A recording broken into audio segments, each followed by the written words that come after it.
Okey, Assalamualaikum warahmatullahi taala wabarakatuh.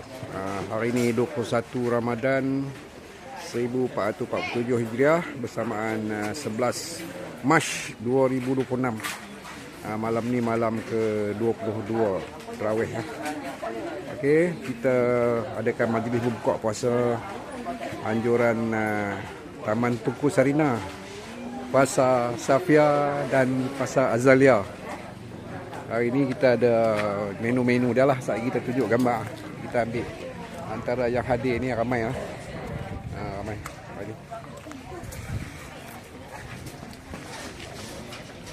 Okay, kita ada nasi putih. Ya, nasi putih. Gulai ikan. Ayam goreng berempah. Sambal udang. Sambal belacan dan ulam-ulam. Dan kuih muih lah. Kuih muih. Ada pencuci mulut ni. Dan ujung sana ada sirap. Juga yang tengah tu teh tarik lah. Tengah tu teh tarik. Okey. Ini antara tetamu-tetamu kita yang hadir hari ni. Tengok sini Okey. Okey, kita pergi tengok kemah wanita lagi. Sebelah sini kemah lelaki. Muslimah kita tak pergi lagi. Okey. Ini kemah Muslimah wanita. Sama jugalah menu. Ada pencuci mulut, ulam-ulam, sambal belacan, sambal udang, gulai ikan, ayam goreng berempah dan juga kuih-kuih. Ni ada stok lah. Stok dah cukup. Stok daripada caterer. Kepala ikan pula. Ikan ni ikan siakap oh. Bukan ikan calang-calang.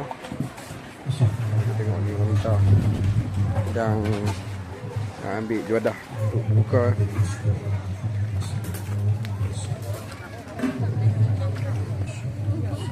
Ini daripada Pasar Azalea dan Pasar Safia. Dan juga ada tamu-tamu yang hampir-hampir lah dengan masjid ni. Semua kita jemput datang. Okay. Ini Muslimah. Tapi ada juga campur-campur. Dan setiap petang sebelum waktu berbuka kita akan adakan tahlil untuk arwah-arwah, untuk mukminin-mukminat, muslimin dan muslimat. Ini antara tetamu kita. Dah siap dah ambil juadah.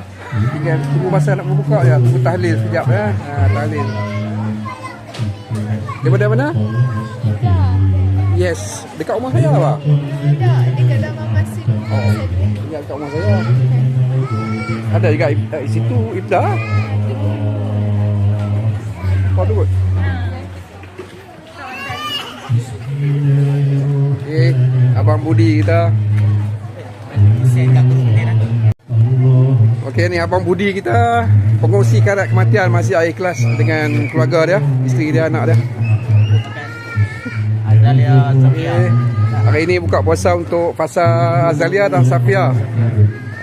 Okey, ada menu lah, kita dah tunjuk tadi menu dia. Ini antara yang hadir hari ini.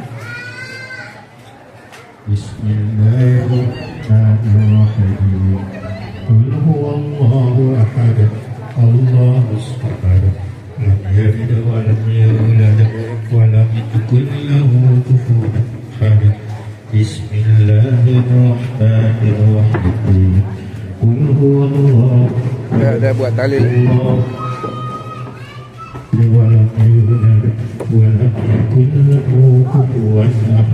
Ini beja VIP untuk tetamu pegawai masjid.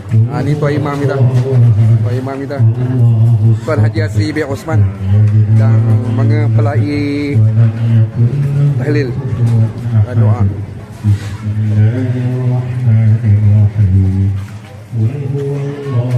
Ini baru sampai.